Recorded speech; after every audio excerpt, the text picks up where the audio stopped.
तो स्वागत है आपका एक नए वीडियो में। जैसा कि आपको पता है, आने वाली 14 जेपीएससी प्रीलिम्स एग्ज़ाम के लिए हम लोग 100 टेस्ट का सीरीज स्टार्ट किए हैं, जिसके अंतर्गत पेपर 1 जो आपका जनरल जीएस है, इसके लिए हम लोग 50 टेस्ट कवर करेंगे। और पेपर 2 जो आपका झारखंड स्पेशल है, इसके लिए भी हम लोग 50 टेस्ट कवर करेंगे।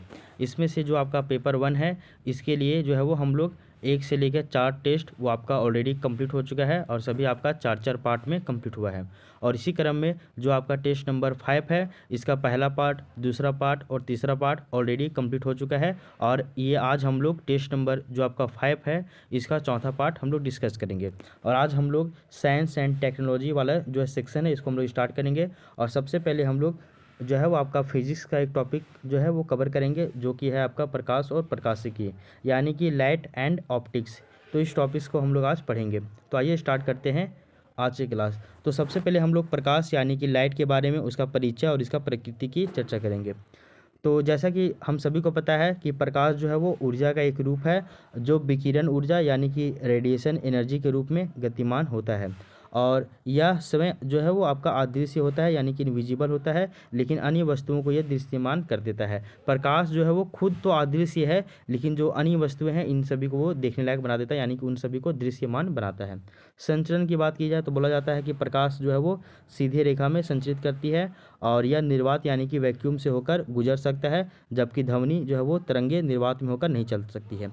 अगर हम लोग ध्वनि की बात करते हैं तो ध्वनि को जो है वो गति करने के लिए जो है वो किसी न किसी माध्यम की आवश्यकता होती है। जैसे कि सॉलिड में सबसे तेज़, आपका लिक्विड में उससे कम, और गैस में तो एकदम बहुत कम, और निर्वात में तो साउंड एकदम ट्रैवल ही नहीं कर सकता है। लेकिन ऐसा प्रकाश के कंडीशन में नहीं है। प्रकाश जो है वो सीधी रेखा में गमन करता है, और यह निर्वात में भी गमन कर सकता है। साथ ही साथ ये सॉलिड, लिक्विड, गैस यानी किसी भी माध्यम में ये गमन कर सकता है प्रकाश। प्रकाश की जो है वो आपका द्वैत प्रकृति यानी कि डुअल नेचर ऑफ लाइट, ये क्या होता है वो समझ लीजिए। तो हम लोग जानते हैं कि जो प्रकाश है वो उसकी दोहरी विशेषता वो प्रदर्शित करता है। जैसे क्या क्या वो देख लीजिए। पहला विशेषता क्या है, तो ये तरंग प्रकृति यानी कि वेव नेचर का होता है। और इसके अलावा ये आपका कण प्रकृति यानी कि आपका पार्टिकल नेचर का भी होता है। इसमें क्या है, इसका मतलब वो देख लीजिए। तो तरंग प्रकृति, इसका मतलब होता है कि प्रकाश विद्युत चुंबकीय तरंगों के रूप में चलता है। किसके रूप में, तो आपका विद्युत चुंबकीय तरंगों के रूप में ये चलता है। और यह आपका अनुप्रस्थ तरंग यानी कि ट्रांसवर्स वेव, जैसे कि आपका ध्वनि, अनुदैर्ध्य तरंग इत्यादि, इनके जैसा ये गमन करता है। तरंग कैसा होता है, कैसे वो गति करता है, ऐसे ऊपर नीचे की ओर दोलन करते हुए चलता है ये, ठीक है ना, अनुप्रस्थ के रूप में ऐसा, ठीक है। और अगर ऐसा ऊपर से नीचे जाता है तो इसको हम लोग बोलते हैं ऊर्ध्वाधर, ठीक है, क्लियर। तो तरंग प्रकृति इसका एक बहुत बड़ा विशेषता है। तो बोला जा रहा है प्रकाश जो है वो आपका विद्युत चुंबकीय तरंग के रूप में वो गमन करता है, यानी कि चलता है। और यह अनुप्रस्थ तरंग यानी कि ट्रांसवर्स वेव होता है। एग्जाम्पल के लिए ध्वनि और आपका अनुदैर्ध्य तरंग इत्यादि, ठीक है। ध्वनि देखा जाए तो ध्वनि जो है वो आपका अनुदैर्ध्य तरंग है, जबकि प्रकाश जो है वो आपका अनुप्रस्थ तरंग है, ठीक है। इसके अलावा हम लोग, इसका एक और विशेषता है कि ये आपका कण प्रकृति का होता है, यानी कि ये पार्टिकल नेचर का होता है। तो बोला जाता है कि कभी कभी जो प्रकाश है वो ऊर्जा के पैकेटों यानी कि फोटोन के रूप में भी गमन करता है। एक तो ये विद्युत चुंबकीय तरंगों के रूप में गमन करता ही है, कभी कभी ये प्रकाश ऊर्जा का पैकेट, जिनको हम लोग फोटोन कहते हैं, इसके रूप में ये भी, उसके रूप में भी ये गमन कर सकता है। तो ये प्रकाश का दोहरी विशेषता हो गई। अब देख लीजिए प्रकाश की चाल और अपवर्तनांक के बारे में हम लोग पढ़ते हैं, यानी कि स्पीड ऑफ लाइट एंड आपका रिफ्रैक्टिव इंडेक्स, ठीक ना। एक होता है अपवर्तनांक और एक आपका होता है आपका पवर्तनांक, या ऐसे कुछ होगा, क्लास 10th में हम लोग पढ़े थे, अब याद नहीं आ रहा है। अगर आगे मिलेगा तो उसको हम लोग डिस्कस कर लेंगे। तो प्रकाश की चाल और अपवर्तनांक ये क्या है वो देखिए। तो बोला जा रहा है कि विभिन्न माध्यमों में प्रकाश की चाल जो है वो आपका भिन्न भिन्न होती है। जैसे अलग अलग माध्यमों में ध्वनि की चाल अलग होती है, जैसे कि साउंड में जैसे कि सॉलिड में बहुत तेज़, लिक्विड में उससे कम तेज़, और गैस में एकदम बहुत कम। उसी तरह अलग अलग माध्यमों में भी प्रकाश की चाल अलग अलग होती है। प्रकाश की जो चाल है वो निर्वात में सबसे अधिक होती है, जहाँ पर कुछ भी नहीं है, वैक्यूम है, वहाँ पर प्रकाश की चाल बहुत ज़्यादा स्पीड होती है। माध्यम जितना सघन होगा प्रकाश की चाल उतनी ही कम होगी। अगर देख लीजिए, गैस में प्रकाश की चाल थोड़ा स्पीड, लिक्विड में प्रकाश की चाल थोड़ा सा उससे कम स्पीड, और सॉलिड में प्रकाश की चाल उससे भी और कम स्पीड। यानी कि जितना ज़्यादा वो सघन होगा, डेंसिटी जितना कम, उतना ज़्यादा प्रकाश स्पीड होगा, और जितना डेंसिटी कम रहेगा उतना स्पीड, और जितना डेंसिटी ज़्यादा रहेगा उतना प्रकाश की गति कम हो जाएगी। सिंपल सी बात है। विभिन्न माध्यमों में अगर हम लोग प्रकाश की चाल देखें तो बोला जाता है कि निर्वात में जो प्रकाश की चाल है वो आपका 3 × 10⁸ मीटर पर सेकेंड होता है। वहीं अगर हम लोग जल की बात करें तो जल में जो प्रकाश की चाल है वो आपका 2.25 × 10⁸ मीटर पर सेकेंड, और कांच में आपका 2 × 10⁸ मीटर पर सेकेंड, और हीरा में तो 1.24 × 10⁸ मीटर पर सेकेंड, इतना होता है प्रकाश का ये स्पीड। अब देख लीजिए प्रकाश का चाल तो हम लोग पढ़ लिए हैं। अब देखते हैं कि आपका जो रिफ्रैक्टिव इंडेक्स होता है यानी कि अपवर्तनांक होता है ये क्या है वो देख लीजिए। बोला जा रहा है कि किसी माध्यम का अपवर्तनांक निर्वात में प्रकाश की चाल और उस माध्यम में प्रकाश की चाल का अनुपात होता है। तो किसी भी माध्यम का जो अपवर्तनांक होता है वो कैसा होता है, तो निर्वात में प्रकाश की चाल यानी कि 3 × 10⁸ मीटर पर सेकेंड इतना, और उस माध्यम में जो प्रकाश की चाल है उसका वो अनुपात होता है, ठीक है ना। इसको हम लोग MU बोलते हैं, यानी कि आपका रिफ्रैक्टिव इंडेक्स को हम लोग MU कहते हैं, और C और U यहाँ पे C/U होता है।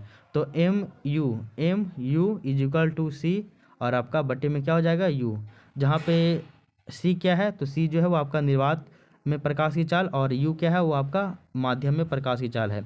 तो यही बताया जा रहा है कि किसी भी माध्यम का जो अपवर्तनांक होता है वो निर्वात में प्रकाश की चाल बटे में जो है वो प्रकाश बटे में उस माध्यम में प्रकाश की चाल, इसका ये अनुपात होता है। क्लियर।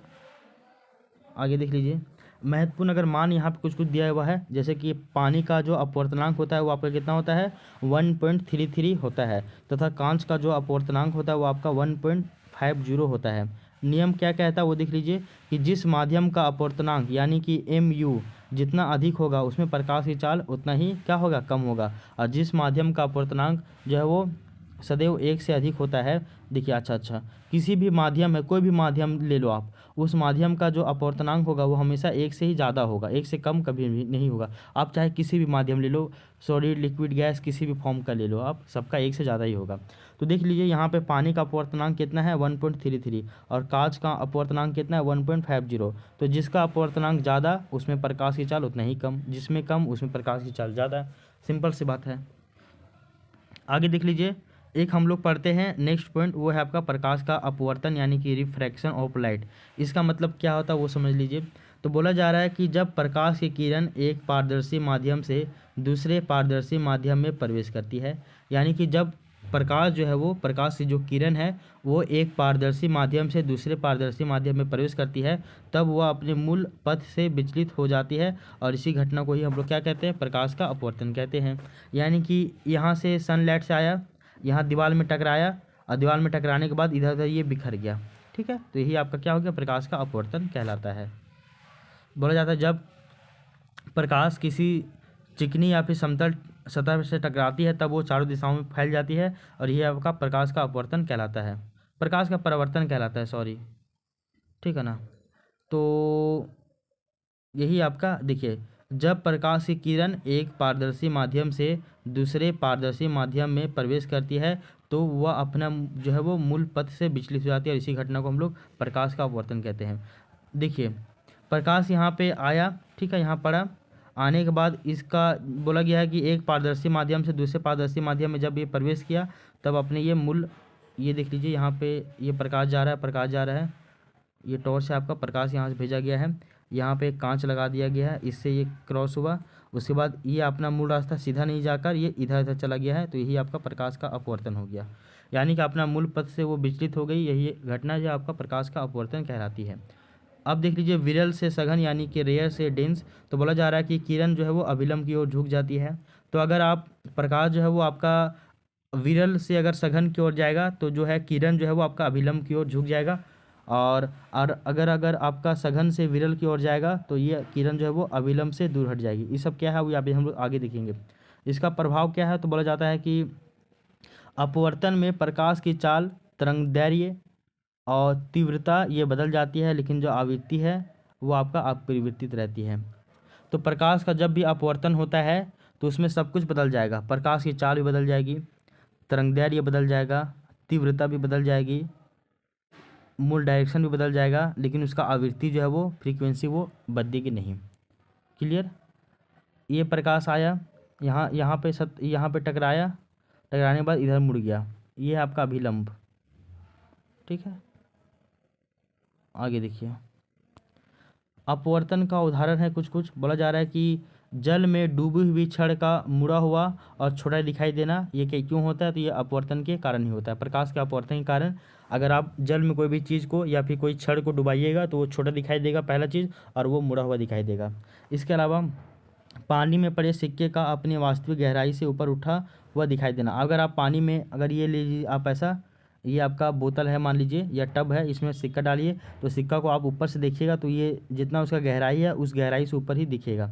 इसके अलावा तारों का जो टिमटिमाना है, तारा टिमटिमाता नहीं है, लेकिन प्रकाश का अपवर्तन के कारण ही हम लोगों को दिखता है कि जो है तारे टिमटिमा रहे हैं। ठीक है, ये आपका एग्जाम्पल हो गया। अब आगे देखिए नेक्स्ट पॉइंट, ये देख लीजिए।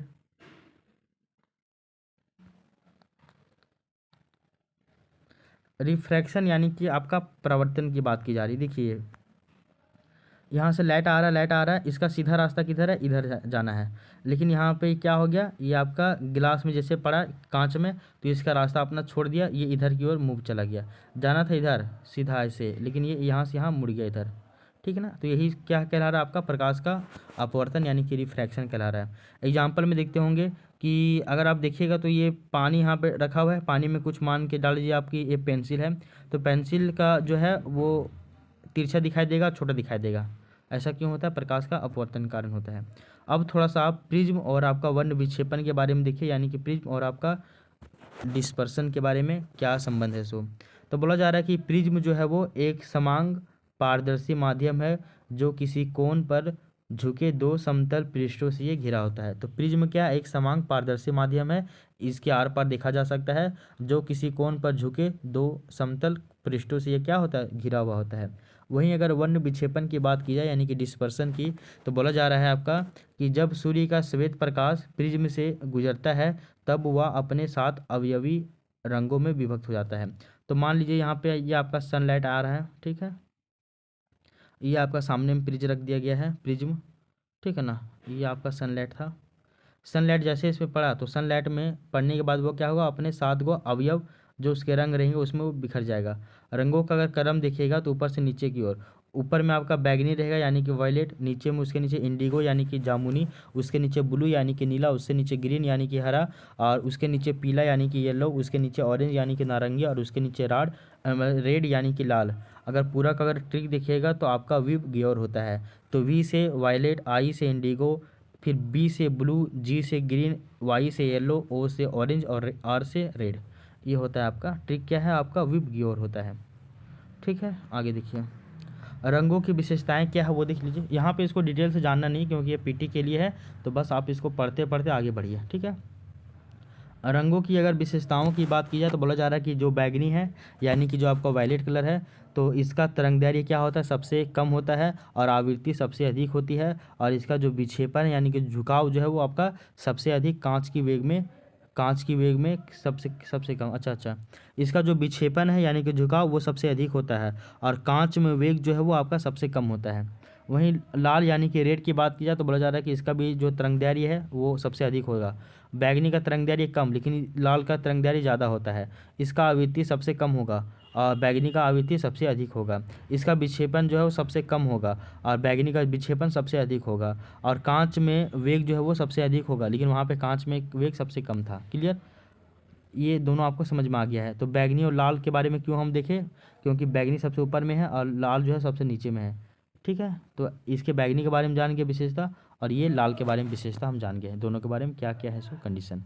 ठीक है, इसको आप थोड़ा सा ध्यान में रख लीजिएगा, एकदम रट लीजिएगा, बाकी समझना तो है ही है। 5वां नंबर पॉइंट देख लीजिए, वो है आपका क्या? तो वो है आपका पूर्ण आंतरिक परावर्तन। पूर्ण आंतरिक परावर्तन जिसको हम लोग बोलते हैं टोटल इंटरनल रिफ्लेक्शन। ठीक है, ये क्या है वो देख लीजिए। इसमें आपको 2 पॉइंट जानना है, क्या क्या? पहला तो आपका है क्रांतिक कोण जिसको हम लोग बोलते हैं क्रिटिकल एंगल, और दूसरा है आपका पूर्ण आंतरिक परावर्तन।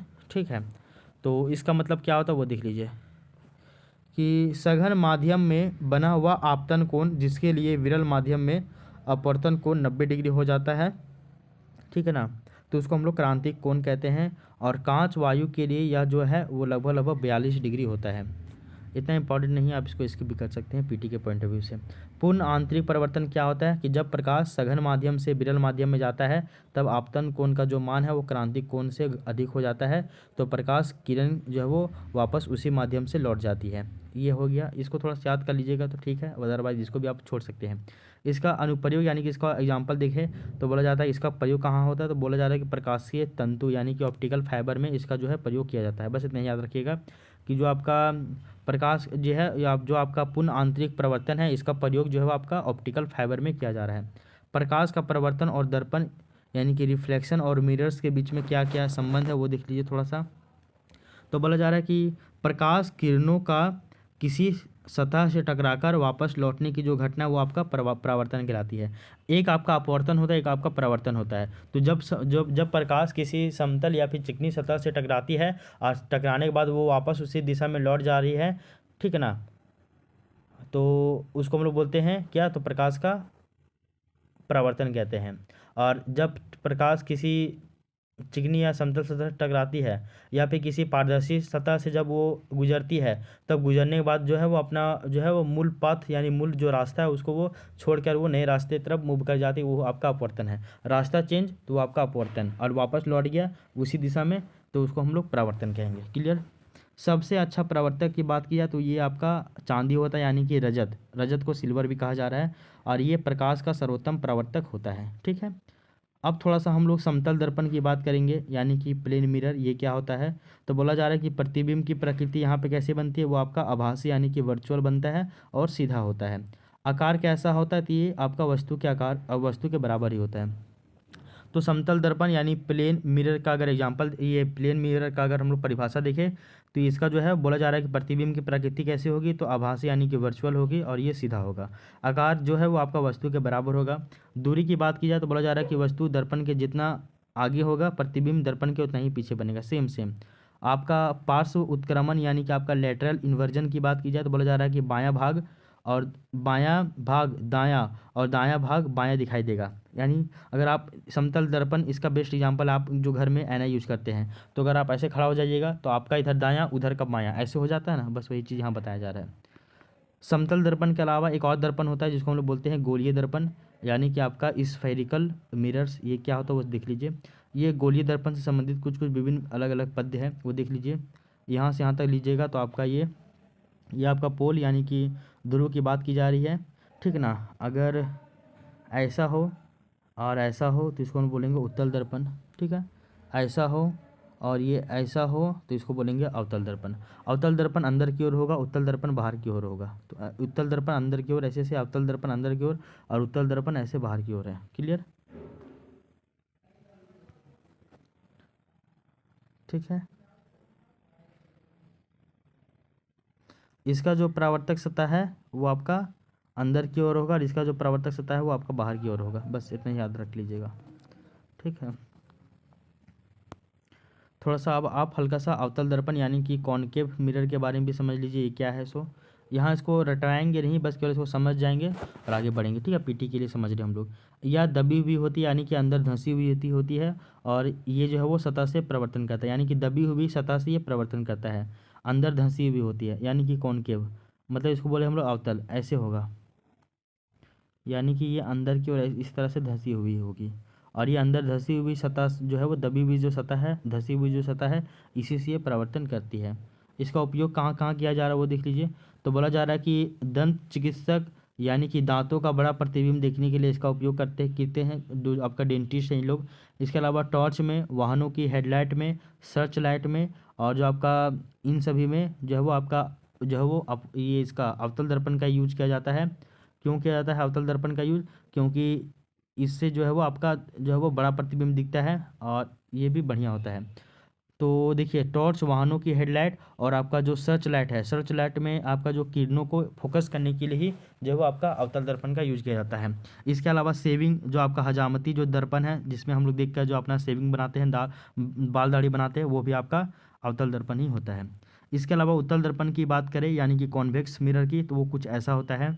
इसका जो है जिसका जो है परावर्तन कैसा होता है, बाहर की ओर होता है, या उभरी हुई सतह से परावर्तन करता है, उभरी हुई सतह से बाहर से। क्लियर, आगे देख लीजिए।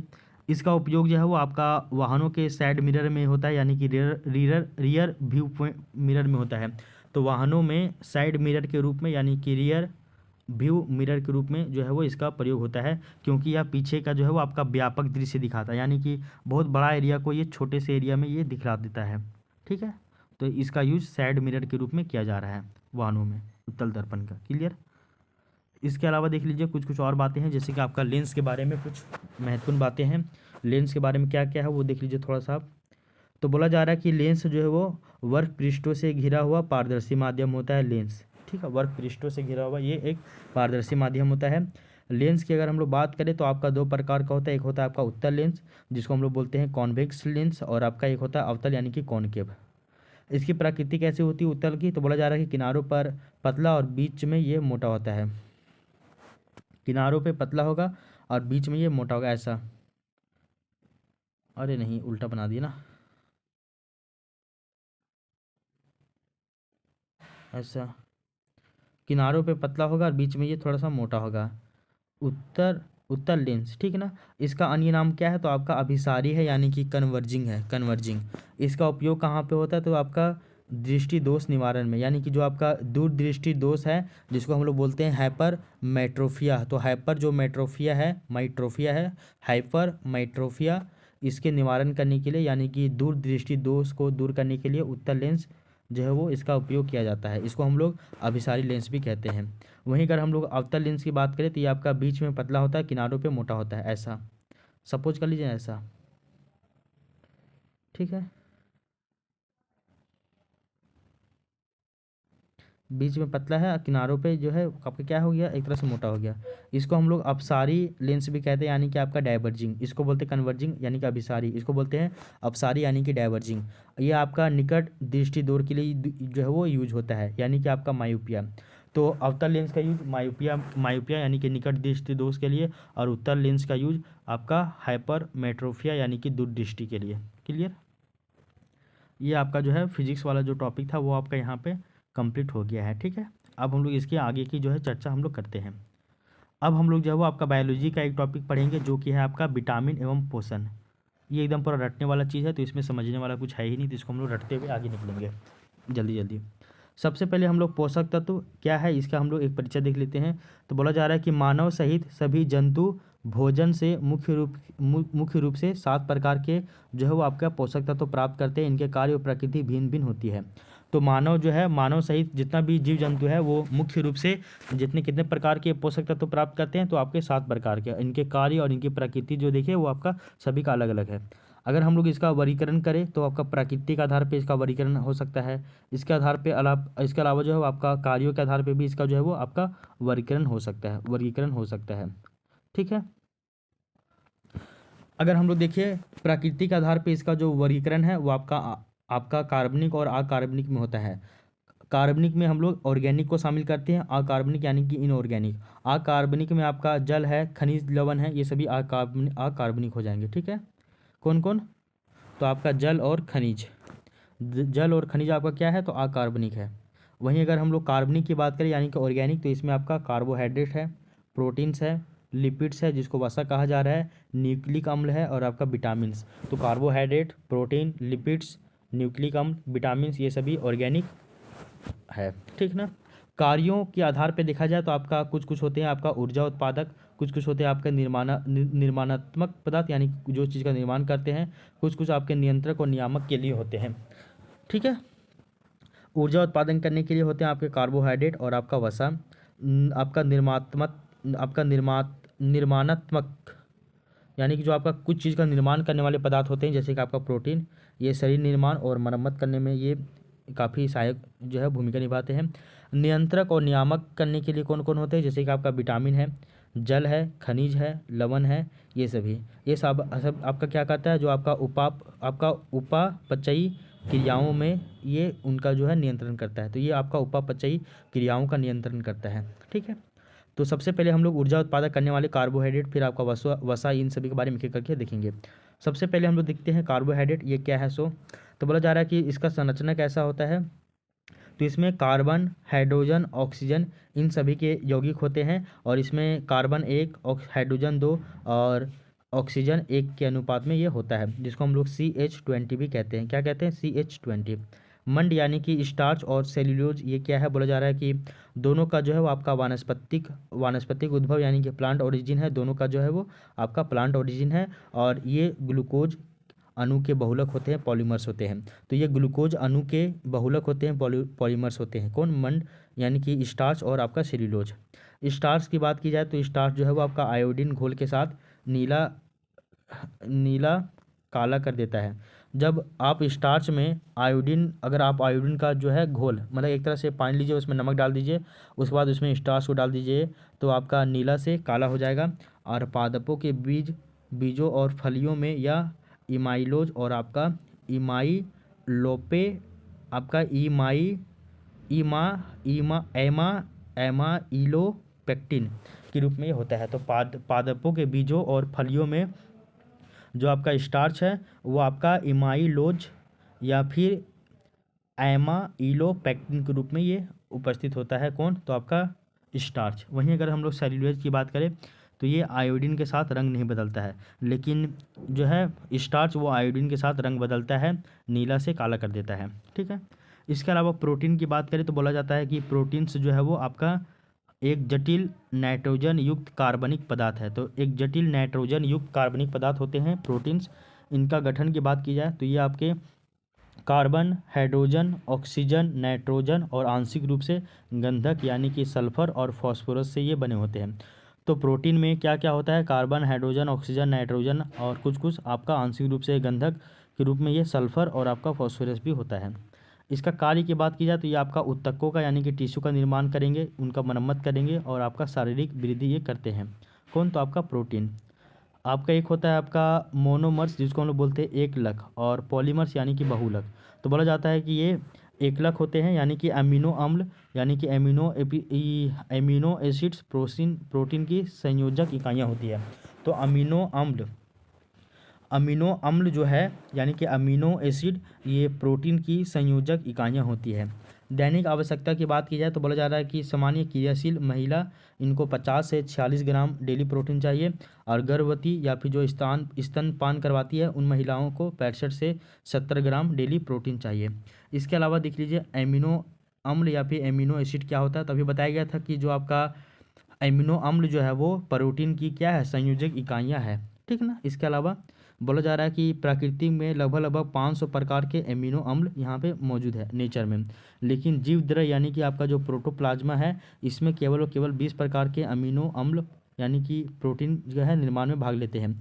तो प्रोटीन जो है वो आपका एक तरह से अमीनो अम्ल का ही जो है वो बहुलक नहीं, बल्कि ये आपका मोनोमर यानी कि एकलक है, और 20 प्रकार के ही अमीनो अम्ल जो है वो प्रोटीन निर्माण की प्रक्रिया में भाग लेते हैं। ठीक है। इसके अलावा देख लीजिए कुछ कुछ हम लोग बात करते हैं यहाँ पे प्रकार, जो है आपका प्रकार और विवरण और उदाहरण की की जाए तो बोला जा रहा है कि कुछ कुछ अनिवार्य है, कुछ कुछ आपका अनिवार्य है, यानी कि आपके कुछ कुछ इसेंशियल है तो कुछ आपके नॉन इसेंशियल है। इनका विवरण की बात करते हैं कि शरीर में ये नहीं बनते हैं, भोजन से लेना आवश्यक होता है। ये आपके 9 प्रकार के होते हैं, और शरीर समय इसका निर्माण करता है, और ये आपका 9 प्रकार के होते हैं प्रोटीन। ठीक है ना। तो कुछ कुछ ऐसे हैं जिनका निर्माण जो है वो शरीर खुद कर लेता है और उसका यूज भी करता है, और कुछ कुछ ऐसे होते हैं जो शरीर में नहीं बनते लेकिन हम लोग उसको बाहर से हम लोगों को लेना पड़ता है। वो 9 प्रकार के हैं। कौन कौन प्रोटीन है? नाम खाली सुन लीजिए। एक है आपका हिस्टिडीन, पहला। दूसरा है आपका आई सोल्यूसिन। तीसरा है ल्यूसिन। चौथा है लाइसिन। पांचवा है मेथिओनिन। छठा है आपका आपका फेनिल एलिलिन, तो फेनिल एलिलिन। सातवां है आपका ट्रिप्टोफैन। आठवां है वेलिन, और नौवां है थियोनिन। ये सभी क्या है? शरीर में नहीं बनते हैं और ये अनिवार्य हैं, देन हमको इसको भोजन के रूप में अलग से लेना पड़ता है। कुछ कुछ नॉन इसेंशियल होते हैं, कुछ कुछ नॉन इसेंशियल होते हैं जो कि मतलब ज़्यादा ज़रूरी नहीं है, और इसका निर्माण जो है वो शरीर खुद कर लेता है। ये आपके कितने प्रकार के होते हैं? तो आपके 11 प्रकार के होते हैं। ये नॉन इसेंशियल होते हैं। जैसे पहला ग्लाइसिन, सेरिन, टायरोसिन, एलिलिन, आपका ग्लूटेमिक, उसके बाद है ग्लूटेमिक अम्ल, उसके बाद आपका ग्लूटामिन, उसके बाद है प्रोलिन, उसके बाद एस्पार्टिक उसके बाद एस्पार्टिक अम्ल, उसके बाद आपका एस्पेरेजिन, उसके बाद आपका अर्जिनिन और उसके बाद आपका सिस्टीन। ये सभी याद रख लीजिएगा, ठीक है।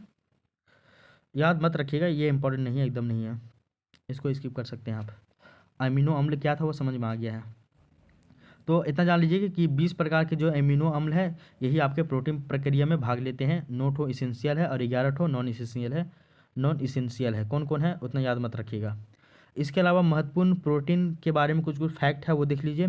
आपका एक है आपका अल्फ़ा केरेटिन। ये क्या होता है, ये सींग, बाल, नाखून, खुर, त्वचा में उपस्थित होते हैं ये प्रोटीन, जिनका नाम है अल्फ़ा केरेटिन। इसके अलावा एक होता है आपका टायरोसिन। ये मस्तिष्क में एड्रीनेलिन, मस्तिष्क में एड्रीनेलिन और नॉन एड्रीनेलिन और डोपामाइन जैसे जो आपका न्यूरो ट्रांसमीटर्स होते हैं इनका ये निर्माण करता है। कौन, तो ये आपका क्या नाम है, टायरोसिन, ये याद रख लीजिएगा। अब हम लोग थोड़ा सा वसा और लिपिड्स के बारे में पढ़ते हैं। प्रोटीन्स जितना था वो समझ में आ गया है, इतना ही प्रोटीन्स पढ़ना है। अब थोड़ा सा वसा और लिपिड्स के बारे में देख लीजिए, यानी कि फैट्स एंड लिपिड्स के बारे में। वसा आपका 2 प्रकार का होता है, एक आपका संतृप्त वसा और आपका असंतृप्त वसा। आपका पहले देखिए संतृप्त वसा क्या होता है वो देखिए, यानी कि सैचुरेटेड फैट।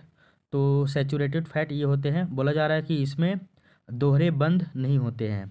और असंतृप्त जो वसा है यानी कि अनसैचुरेटेड फैट, इसमें बोला जा रहा है कि कार्बन परमाणुओं के मध्य में जो है वो आपका दोहरे बंध यानी कि डबल बॉन्ड होता है और ये अधिक अभिक्रियाशील होते हैं और स्वास्थ्य के लिए बेहतर माने जाते हैं, जैसे कि सूरजमुखी का तेल, मछली, ये सभी क्या है, असंतृप्त वसा है।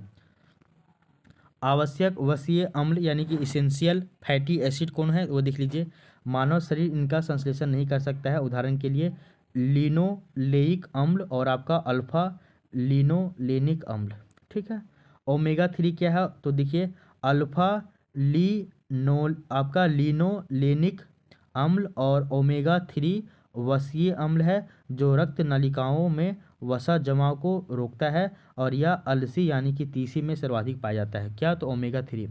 तो पूछेगा क्वेश्चन कि ओमेगा 3 सर्वाधिक किस फसल में पाया जाता है, तो आपका अलसी यानी कि तीसी में पाया जाता है। और इसका काम क्या है, तो ये आपका अल्फा लिनोलेनिक अम्ल है जो एक ओमेगा 3 वसीय अम्ल है। अल्फा लिनोलेनिक अम्ल जो है वो आपका एक ओमेगा 3 वसीय अम्ल है जो कि रक्त नलिकाओं में वसा के जमाव को रोकता है।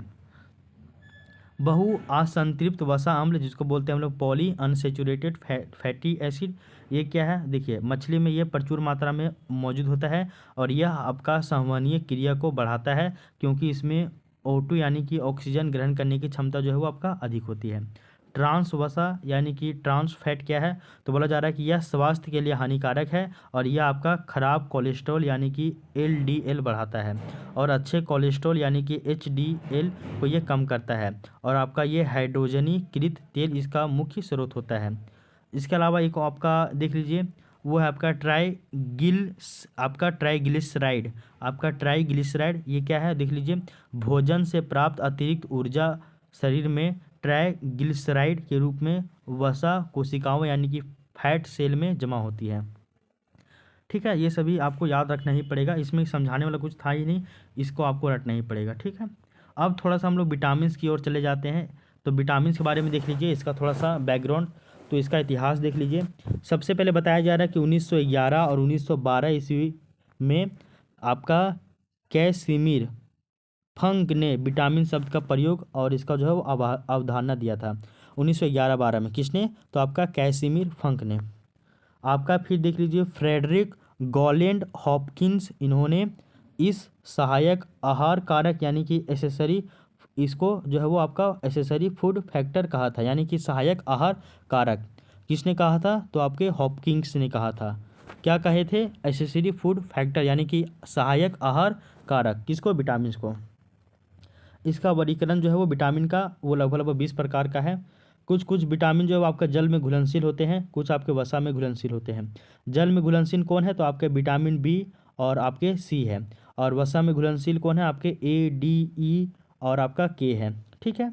इसके अलावा जो है वो छठा हम लोग थोड़ा सा दूध यानी कि मिल्क के बारे में देखिए। तो बोला जा रहा है कि दूध को पूर्ण आहार यानी कि कंप्लीट डाइट कहा जाता है क्योंकि इसमें जो है वो सभी अवस्थाओं के लिए उपयुक्त है। अगर दूध में देखा जाए तो आपका 87% जो है वो लगभग जल होता है, साथ में वसा होता है, प्रोटीन होता है, कार्बोहाइड्रेट होता है, कैल्शियम होता है और पोटेशियम होता है, सभी होता है दूध में। इसलिए बोला जाता है कि दूध को पूर्ण आहार यानी कि कंप्लीट डाइट कहते हैं। रंग की अगर बात की जाए तो सफ़ेद जो रंग है वो आपका कैसीन जो है वो एक तरह से आपका फॉस्फो प्रोटीन होता है, इसके कारण सफ़ेद रंग होता है। हल्का पीला रंग कैसे होता है, तो ये आपका बीटा कैरोटीन यानी कि गाय का दूध, इसके कारण जो है वो आपका हल्का पीला होगा। ठीक है। इसके अलावा देखिए जो शर्करा है यानी कि जो शुगर है वो लैक्टोज यानी कि जो आपका प्राकृतिक आपका डाइसेकेराइड होता है, और यह जो है वो आपका गैलेक्टोज और ग्लूकोज से मिलकर बनता है। तो लैक्टोज जो है वो लैक्टोज है, देखो शर्करा को ही लैक्टोज कहते हैं, और लैक्टोज जो है वो आपका प्राकृतिक डाइसेकेराइड होता है, और ये जो है वो लैक्टोज वो आपका गैलेक्टोज और ग्लूकोज से मिलकर बनता है। याद करना ही पड़ेगा भाई, इसको रटना ही पड़ेगा, और कोई उपाय नहीं है। थोड़ा सा पाचन यानी कि डाइजेशन के बारे में देख लीजिए। तो बोला जा रहा है कि रेनिन या एंजाइम दूध की घुलनशील केसिन को अर्ध ठोस कैल्शियम पैरा कैसिनेट यानी कि दही जैसा इसके रूप में बदल देता है, और यह शिशुओं के जठर रस में पाया जाता है, वयस्कों में नहीं। तो रेनिन जो है वो एक यह जो है वो एंजाइम रेनिन जो है वो एक एंजाइम है एक तरह से, और यह एंजाइम दूध की घुलनशील केसिन को अर्ध ठोस कैल्शियम आपका पैरा कैसिनेट यानी कि दही की जैसा ये बदल देता है। तो जो आपका दूध की जो घुलनशील केसिन होता है उसको हाफ सॉलिड, लिक्विड भी और सॉलिड भी ऐसा, तो हाफ सॉलिड कैल्शियम पैरा कैसिनेट यानी कि दही की जैसा बदल देगा कौन, रेनिन। ठीक है, ये डाइजेशन के लिए उपयोगी होता है, ये केवल बच्चों में मिलता है। किण्वन यानी कि फर्मेंटेशन क्या होता है, इसको हम लोग बोलते हैं खट्टापन। तो बोला जा रहा है कि जैसे आपका लैक्टोबैसिलस बैक्टीरिया होता है एक ठो, बोला जाता है कि यह दूध के लैक्टोज शर्करा को लैक्टिक अम्ल में बदल देता है, जिससे दूध जो है वो आपका खट्टा हो जाता है और ये दही या फिर पनीर बन जाता है। तो आपको दूध से दही जमाना है तो आपको कौन सा बैक्टीरिया चाहिए, तो आपका लैक्टोबैसिलस बैक्टीरिया का यूज जो है वो ज़रूरी है।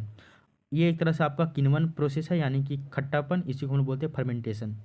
प्रमुख विटामिन, उसके स्रोत और उनके कमी से होने वाले रोग कौन कौन है वो देख लीजिए।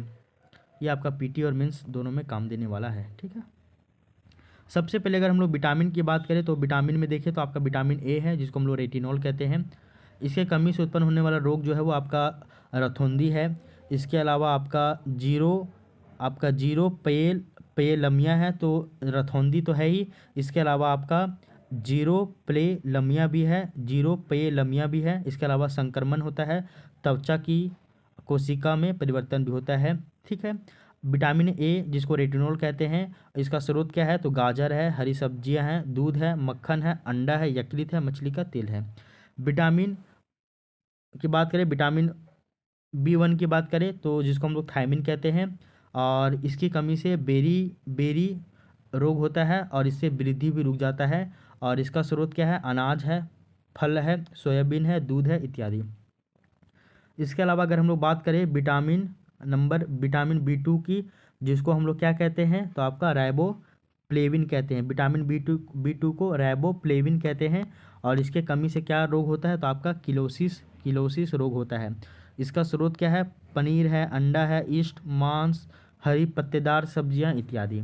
ठीक है, इसके अलावा नेक्स्ट देख लीजिए आपका विटामिन B3 जिसको नियासिन या फिर निकोटीनिक अम्ल भी कहते हैं।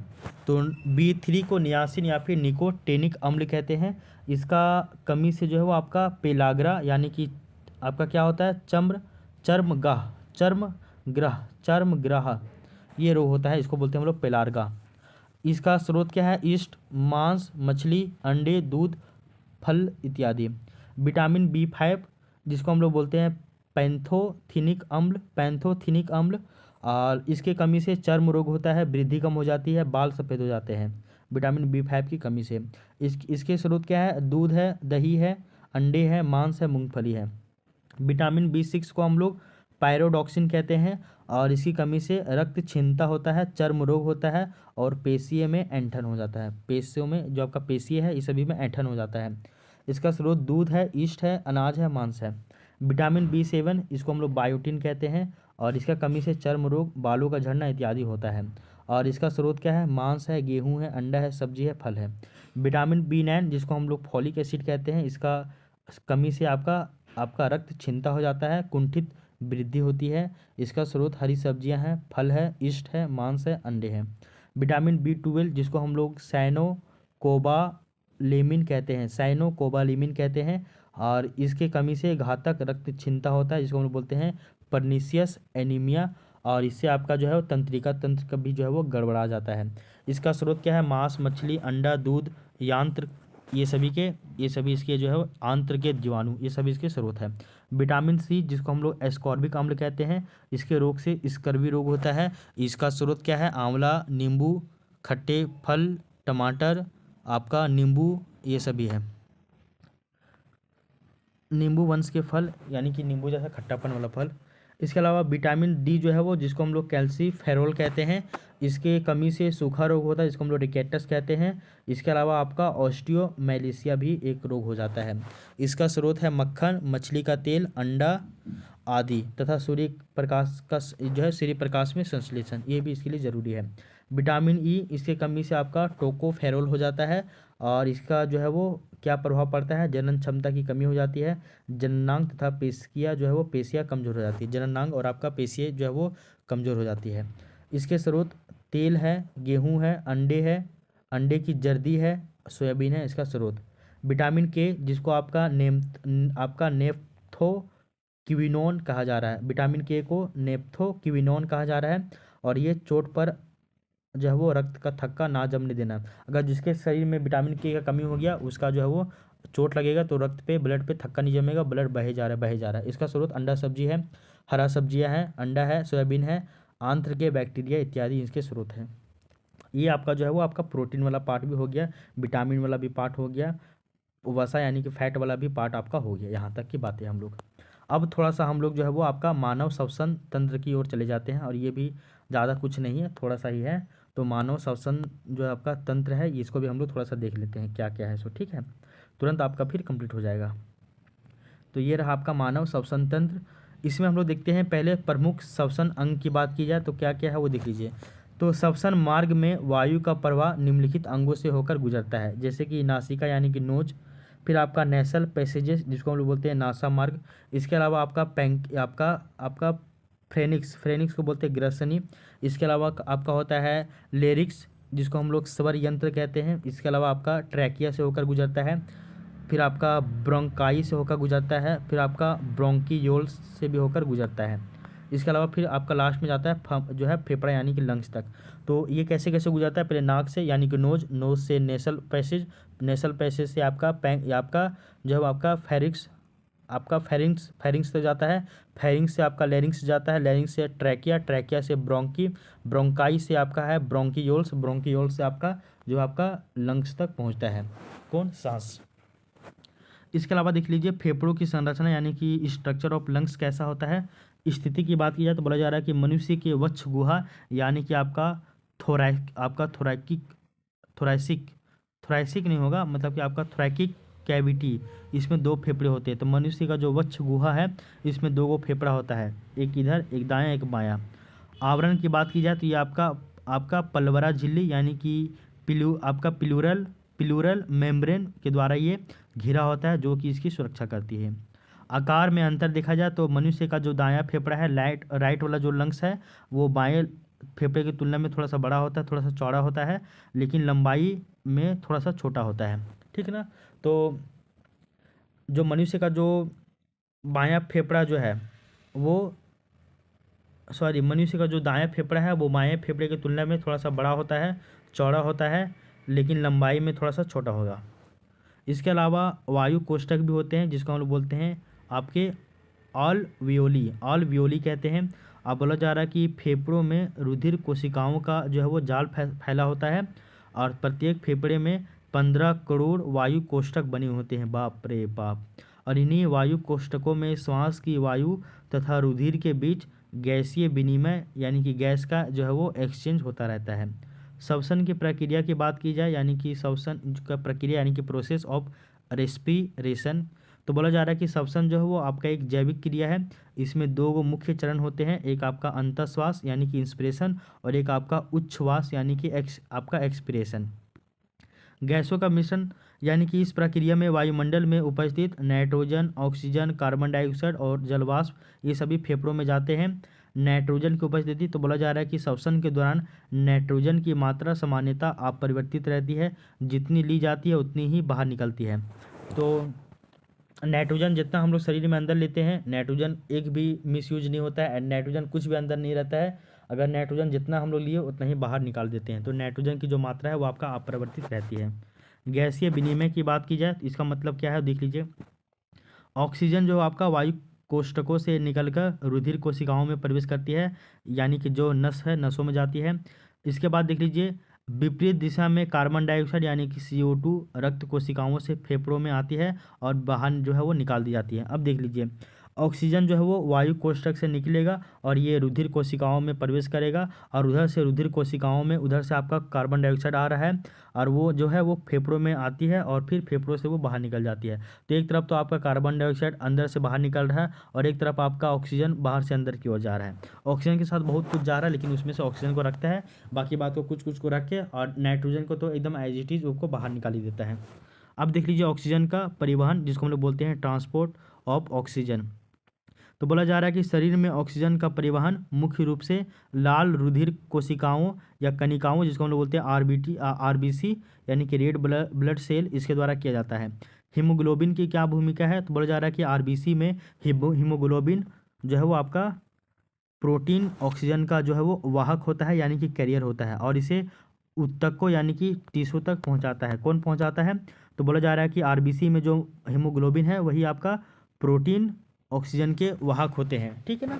हीमोग्लोबिन के आंकड़ा की बात की जाए तो बोला जा रहा है कि सामान्य मात्रा एक स्वस्थ मनुष्य में औसतन 15 ग्राम से लेकर 100 मिलीलीटर तक जो है वो रुधिर ये रहता है हीमोग्लोबिन के आंकड़े। तो सामान्य मात्रा एक स्वस्थ मनुष्य में औसतन 15 ग्राम प्रति 100 मिली रुधिर, यानी कि आपका अगर देखिए हम लोग तो अगर 100 मिलीलीटर अगर हम लोग ब्लड लें तो उसमें से 15 ग्राम तो आपका केवल हीमोग्लोबिन होगा। ऑक्सीजन बंधक क्षमता की बात की जाए तो बोला जा रहा है कि 1 ग्राम हीमोग्लोबिन जो है वो लगभग 1.34 मिली ऑक्सीजन को ये बांधता है। तो इसी को हम लोग ऑक्सीजन बंधन क्षमता कहते हैं। कुल क्षमता की बात की जाए तो इस प्रकार 100 मिली रुधिर यानी कि ब्लड जो है वो लगभग 20 मिली ऑक्सीजन का परिवहन करता है। बाप रे, ठीक है। अब थोड़ा सा हम लोग कार्बन मोनोऑक्साइड यानी कि CO जो है उसका क्या प्रभाव पड़ता है वो देख लीजिए। उच्च आकर्षण, बोला जा रहा है कि कार्बन मोनोऑक्साइड का हीमोग्लोबिन के प्रति आकर्षण ऑक्सीजन की तुलना में 250 गुना अधिक होता है। तो कार्बन मोनोऑक्साइड जो है वो हीमोग्लोबिन के प्रति जो है वो आकर्षण उसका ऑक्सीजन की तुलना में 250 गुना ज़्यादा है। इससे हानि होता है कि ये हीमोग्लोबिन के साथ जुड़कर आपका कार्बोक्सी हीमोग्लोबिन यानी कि HbCO बनाता है और यह रक्त जो है वो रक्त की ऑक्सीजन परिवहन क्षमता को खतरनाक स्तर तक कम कर देता है, जो कि प्राण घातक भी हो जाता है कभी कभी, ठीक ना। तो जैसे हीमोग्लोबिन और ऑक्सीजन के बीच में संबंध है तो उससे भी 250 गुना ज़्यादा हीमोग्लोबिन और कार्बन मोनोऑक्साइड के बीच में संबंध है। और जब भी हीमोग्लोबिन के साथ कार्बन मोनोऑक्साइड जुड़ता है तो वो आपका कार्बोक्सी हीमोग्लोबिन बनाता है और ये क्या करता है, ऑक्सीजन परिवहन क्षमता को ये खतरनाक स्तर तक ये क्या कर देता है, कम कर देता है। इतना कम कर देगा कि कभी कभी ये प्राण घातक भी हो जाता है। क्लियर। इसके अलावा देख लीजिए श्वसन दर को प्रभावित करने वाले कारक, कुछ कारक भी होते हैं जो कि श्वसन दर को प्रभावित करते हैं। क्या है क्या नहीं है वो देख लीजिए। तो बोला जा रहा है कि ऑक्सीजन सांद्रता, तो रक्त में O2 की कमी पर जो है वो श्वास की गति यानी कि ब्रीदिंग रेट बढ़ जाती है। तो हमारे ब्लड में जब भी ऑक्सीजन की कमी होगी तो हम लोग का जो है श्वास की जो गति है, सांस लेने की जो गति है वो बढ़ जाएगा। ऊंचाई का प्रभाव भी पड़ता है यानी कि एल्टीट्यूड का भी होता है। क्या है क्या नहीं है वो देख लीजिए। तो बोला जा रहा है कि समुद्र तल से ऊपर जाने पर हवा का जो घनत्व है वो क्या हो जाएगा, डेंसिटी कम हो जाता है। हालांकि गैसों का जो है वो प्रतिशत वही रहता है लेकिन डेंसिटी जो है वो हवा का क्या हो जाएगा, कम हो जाएगा। हवा के कम घनत्व के कारण शरीर में ऑक्सीजन की कमी हो जाती है जिसे हम लोग हाइपोक्सिया कहते हैं। और परिणाम स्वरूप क्या होता है, पहाड़ों पर मनुष्य की जो है वो सांस फूलने लगती है और श्वसन दर काफ़ी ज़्यादा बढ़ जाता है, क्योंकि हमारे ब्लड में ऑक्सीजन की मात्रा जो है वो कम हो जाती है। इससे जो है वो हम लोग का श्वसन दर तेज हो जाता है, सांस फूलने लगता है। तो सिंपल सी बात यही है, सांस फूलेगा अब कभी भी जीवन में, तो उसके पीछे का रीज़न क्या है वो आप यहाँ से इसको कनेक्ट कर सकते हैं। क्लियर? ठीक है। अब हम लोग इसके आगे की थोड़ा सा चर्चा कर लेते हैं। थोड़ा सा अभी भी आपका 10 मिनट बच रहा है, 10 मिनट में हम लोग थोड़ा सा ना क्या करते हैं ना, ये जो आपका मध्यकालीन भारत का जो इतिहास है ये हम लोग थोड़ा सा पढ़ लेते हैं, क्योंकि ये हम लोग जो है वो आपका पेपर 2 में तो पढ़ेंगे ही पढ़ेंगे, इसलिए यहाँ पे इसको जल्दी जल्दी पढ़ के निकल जाते हैं, क्योंकि इसमें समझाने वाला कुछ है ही नहीं। तो थोड़ा सा हम लोग मध्यकालीन झारखंड का इतिहास भी देख लेंगे। तो बोला जाता है कि मध्यकाल को झारखंड के संदर्भ में मुख्यतः जो है वो मुख्य रूप से 2 भागों में बांटा जाता है। एक है आपका पूर्व मध्यकाल, ये जो है वो आपका हर्षवर्धन की मृत्यु से लेकर दिल्ली सल्तनत के काल को हम लोग पूर्व मध्यकाल कहते हैं, और दूसरा आपका उत्तर मध्यकाल जो कि दिल्ली सल्तनत से लेकर मुगल काल तक देखने को मिलता है।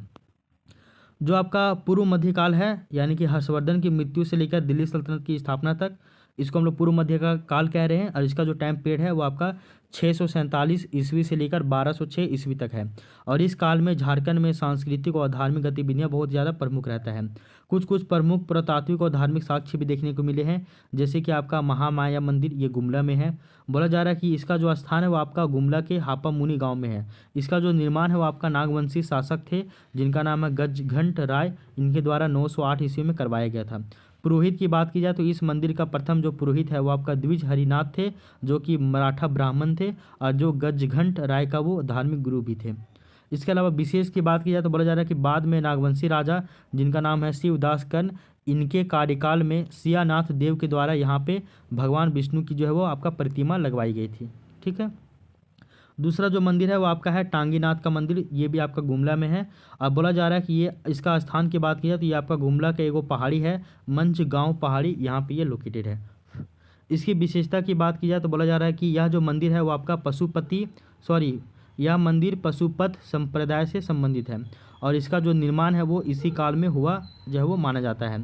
और यहाँ पे जो है वो यहाँ का जो विशाल त्रिशूल जो है वो आपका, इसका बहुत ज़्यादा पुरातात्विक महत्व भी है। ठीक है। इसके अलावा छिन्नमस्तिका शक्तिपीठ जो कि रजरप्पा में है, रामगढ़ में, बोला जा रहा है कि यह मंदिर पूर्व मध्यकाल की पुष्टि करता है, और यहाँ स्थित छिन्नमस्तिका देवी बौद्ध वज्र योगिनी का ही हिंदू प्रतिरूप मानी जाती है, और जो इस क्षेत्र में वज्रयान शाखा की प्रभाव को भी दिखलाता है बौद्ध धर्म का। इटखोरी चतरा में बोला जा रहा है कि यहाँ से प्रतिहार शासक महेंद्र पाल के शिलालेख मिले हैं जो प्रतिहारों के विस्तार को सिद्ध करते हैं। तो इटखोरी में जो आपका मंदिर मिल रहा है, इटखोरी का जो मंदिर है वहाँ पे प्रतिहार शासक महेंद्र पाल के शिलालेख देखने को मिलते हैं, जो कि प्रतिहारों का विस्तार यहाँ पे दर्शा रहा है। पाल काल के बारे में बताया जा रहा है कि इसी समय यहाँ पे माँ भद्रकाली की मूर्ति का निर्माण हुआ था पाल काल में। और बंगाल के पाल शासकों के समय झारखंड में बौद्ध धर्म का वज्रयान शाखा का जो है वो आपका सर्वाधिक विस्तार देखने को मिलता है। ठीक है। तो ये था आपका पूर्व मध्यकाल के बारे में। अब हम लोग थोड़ा सा उत्तर मध्यकाल के बारे में देखेंगे, और जिसमें हम लोग बेसिकली किसके बारे में, दिल्ली सल्तनत के बारे में देखेंगे। दिल्ली सल्तनत से ये मुगल काल तक है। इसका टाइम पीरियड है 1206 से लेकर 1526 तक।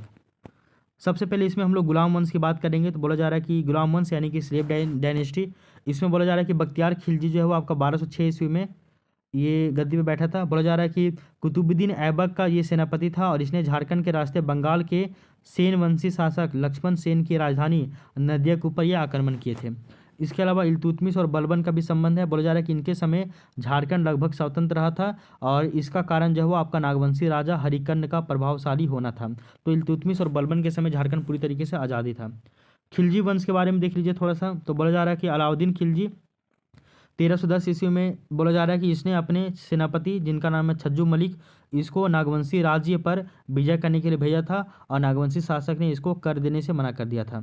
मलिक काफूर की बात की जाए, जिसको 1000 दिनारी भी कहा जा रहा है, यह दक्षिण भारत अभियान पर जाते समय अलाउद्दीन खिलजी का यह जो सेनापति था वो झारखंड से होकर गुजरा था, और उस समय नागवंशी राजा की बात की जाए तो आपका बेनू कर्ण जो है वो इसकी अधीनता स्वीकार कर लेता है।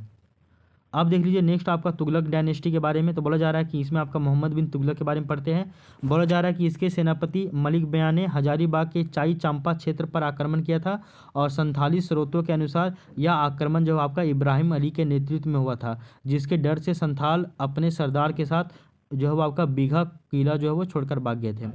मोहम्मद बिन तुगलक जो है वो तुगलक ने छज्जुद्दीन आजमुल मुल्क को सतगावा यानी कि कोडरमा का जो है वो जो है शासक नियुक्त किया था। इसी के समकालीन यानी कि अलाउद्दीन खिलजी मोहम्मद बिन तुगलक के समकालीन जो है नागवंशी राजा हरिकर्ण थे। ये इंपॉर्टेंट है। इसी में ही जो है वो आपका फिरोज शाह तुगलक भी आता है। तो बोला जा रहा है कि इसने बंगाल के शासक शमसुद्दीन शाह को हराकर हजारीबाग के सतगावा को अपने जीते हुए क्षेत्रों में शामिल किया था और इसको जो है वो अपना राजधानी बनाया था। ये था तुगलक वंश। अब थोड़ा सा हम लोग दिल्ली सल्तनत का आखिरी वंश जो कि आपका लोधी वंश है, इसके बारे में देख लेते हैं। लोधी डायनेस्टी के बारे में बोला जाए कि लोधी सुल्तानों का झारखंड पर विशेष प्रभाव देखने को हम लोगों को नहीं मिलता है। ठीक है। अब थोड़ा सा उड़ीसा का गजपति वंश के बारे में देखिए। तो बोला जा रहा है कि कपिलेंद्र गजपति, तो इसे संथाल प्रगना और हजारीबाग को छोड़कर नागवंशी राज्य के बड़े भूभाग पर यह प्रभाव जमाता है। जौनपुर का जो शासक है, बोला जा रहा है कि 1494 ईस्वी में सिकंदर लोदी के भय से जौनपुर के सुल्तान जिनका नाम है हुसैन शाह सरकी ने साहेबगंज यानी कि झारखंड में आकर वो शरण लिया था। खान देश का आदिल शाह द्वितीय, जिसको आपका आदिल खान द्वितीय भी कहा जा रहा है, इसने अपनी सेना झारखंड भेजी थी, अतः इसे जो है वो हम लोग झारखंडी सुल्तान कहते हैं, आदिल शाह द्वितीय को ही। तो ये सभी जो घटनाएं हैं वो आपका किससे संबंधित था? तो ये आपका जो है वो आपका दिल्ली सल्तनत से संबंधित था। दिल्ली सल्तनत में 5 वंश था। कौन कौन है आपका? तो आपका बेसिकली है आपका गुलाम वंश, जिसको मामलुक वंश भी कहा जा रहा है। इसके बाद आपका खिलजी वंश, फिर आपका तुगलक वंश, फिर आपका सैयद वंश, फिर आपका लोधी वंश। सैयद वंश के बारे में आपका कुछ विशेष जानकारी नहीं मिलता है। फिर लोधी वंश के बाद आपका जो है वो इब्राहिम लोधी जब बाबर से हार जाता है तो आपका मुगल वंश यहाँ से जो है वो स्टार्ट हो जाता है पानीपत के प्रथम युद्ध के बाद से। ठीक है, यहाँ तक हम लोग बातें समझ गए थे। अब हम लोग जो है वो कल जो है वो थोड़ा सा आपका मुगल काल में जो झारखंड है इसको हम लोग थोड़ा सा पढ़ेंगे। और मुगल काल में झारखंड में हम लोग सबसे पहले बाबर के बारे में, फिर हुमायूं के बारे में, शेरशाह सूरी के बारे में, उसके बाद अकबर के बारे में, उसके बाद जो है वो हम लोग ये जहांगीर के बारे में, इन सभी के बारे में देखेंगे। और इनके समय में जो आपका नागवंशी राजा है इनसे इनका जो है वो संबंध कैसा था वो हम लोग देखेंगे। उसके बाद फिर हम लोग जो है वो आपका आपदा प्रबंधन वाले टॉपिक की ओर चले जाएंगे। और आपदा प्रबंधन का जो टॉपिक है उसको भी हम लोग कल की क्लास में ही देखेंगे। और थोड़ा सा फिर आपका जो इकोनॉमिक्स वाला सेक्शन बच जाएगा उसको भी हम लोग कल ही कंप्लीट करने का प्रयास करेंगे। और फिर देखिएगा आपका, तो इस तरह से देखिएगा तो आपका जो है ये टॉपिक जो है वो पूरा आपका कंप्लीट हो जाएगा। ठीक है, तो ठीक है फिर और क्या क्या है विशेष। अब इसके हम लोग ये चौथा जो पार्ट है टेस्ट नंबर 5 का जो चौथा पार्ट था वो आपका कंप्लीट हो गया है। अब इसी का जो है वो आपका 5वां पार्ट आएगा कल। और इसके बाद जो है वो पेपर 1 का जो टेस्ट नंबर 5 है ये आपका पूरा डिस्कशन इसका कंप्लीट हो जाएगा। ठीक है, तो इस वीडियो को हम लोग यहीं तक रहने देते हैं। अब हम लोग मिलते हैं नेक्स्ट वीडियो में। तो तब तक के लिए thank you, take care, bye bye, आपका दिन शुभ हो।